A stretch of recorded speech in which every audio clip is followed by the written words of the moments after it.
There is no mind or matter, there are only images. Hello, today I will discuss Henry Bergson's philosophy. The landmark text that I have chosen is Henry Bergson Key Writings, and it's available online at the CIS library. It's an anthology of some of his most influential work, including Matter and Memory. There are similarities between Henry Bergson's philosophy and other thinkers we have encountered in PCC. For example, like Carl Jung, he was initially interested in the unconscious and the hidden memories that emerge in hypnosis and hysteria. Like William James, he developed a kind of polarity of image and duration, process and static parts of experience.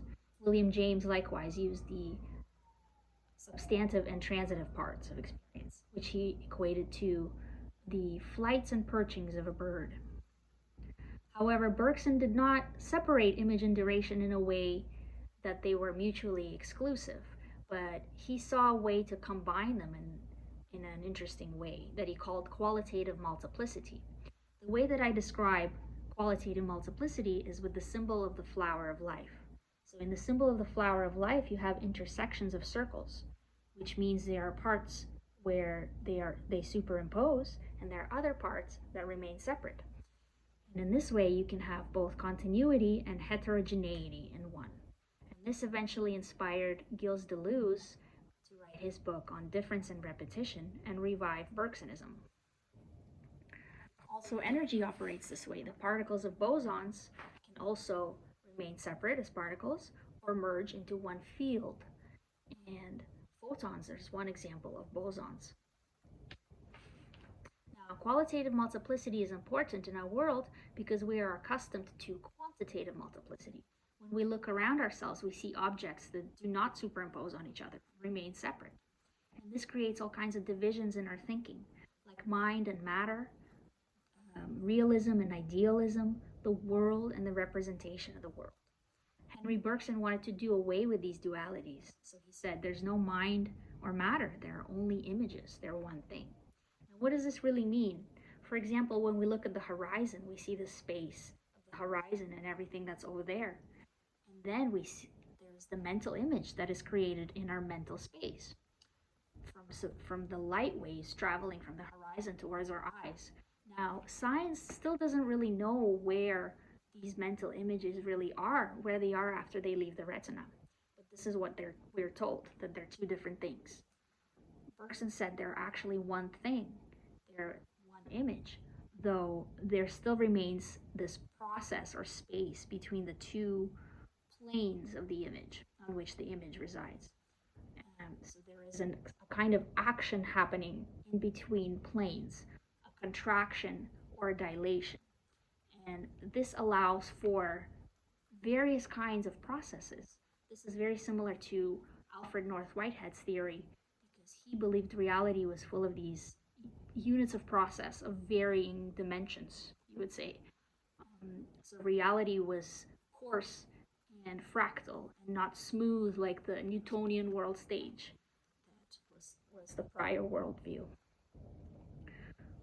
Now, the contraction dilation between the two planes can also be described as compression and projection, which are the two terms that I used when I developed my own theory before I even encountered Bergson's.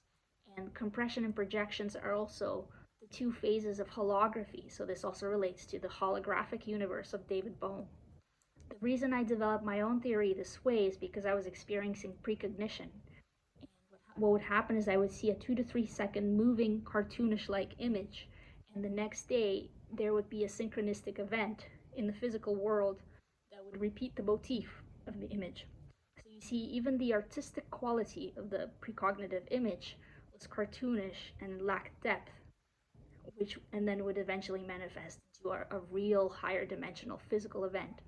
So this made me realize that there's a kind of compression process going on. So when I found Bergson's theory, I was super excited to see that somebody else developed the same theory, but in a slightly different way. So our theories are both the same and different. They're different because he imagined his cone, which he used as a diagram for the different planes on which the images manifest. he described the cone as expanding into a kind of virtual space of the past where all the memories are stored. Whereas with me, I pictured expansion happening more into the space around me, as with synchronicities, and space time, as in future, right? Future projection, or future precognitions. But they're also the same in a way because the virtual world of the past and the future, I think, is the same. So they could all be one cone. And as Sri Aurobindo said, a precognition is a memory of the future. And I think there's also an important emphasis on intuition with Bergson. Um, to see the same idea developed by somebody else, but they're in their own unique way, reinforce this idea that we all learn from within, from our own experience, intuitively. And this is the most important way of learning, which Bergson also concentrated in his writings. The only criticism that I would have of Bergson is that he became scared of images and symbols in the end, and language, which is also symbolic. But however, his sister, Mina Bergson, was a high priestess of the Hermetic Order of the Golden Dawn, so she was very versed in symbols and imagery. So I would carry on both of these siblings' work in the future, and I'm inspired by both of them. And I think intuition is the most important thing that we can gather from their work. And it's important in our world today because receiving something like images from the higher planes of consciousness or the higher self is a kind of guidance in the way that, for example, a cell would guide its molecules through chemical messages. And by following this guidance, we create a balanced, integral, self-organized system that works in the best way for everybody. In the future, I would present this material to non-experts by allowing myself more time to speak and to explain these complex concepts, and also to create visual presentations that would entice the viewers and also explain a little bit better. Thank you so much for listening and for watching. Have a nice day.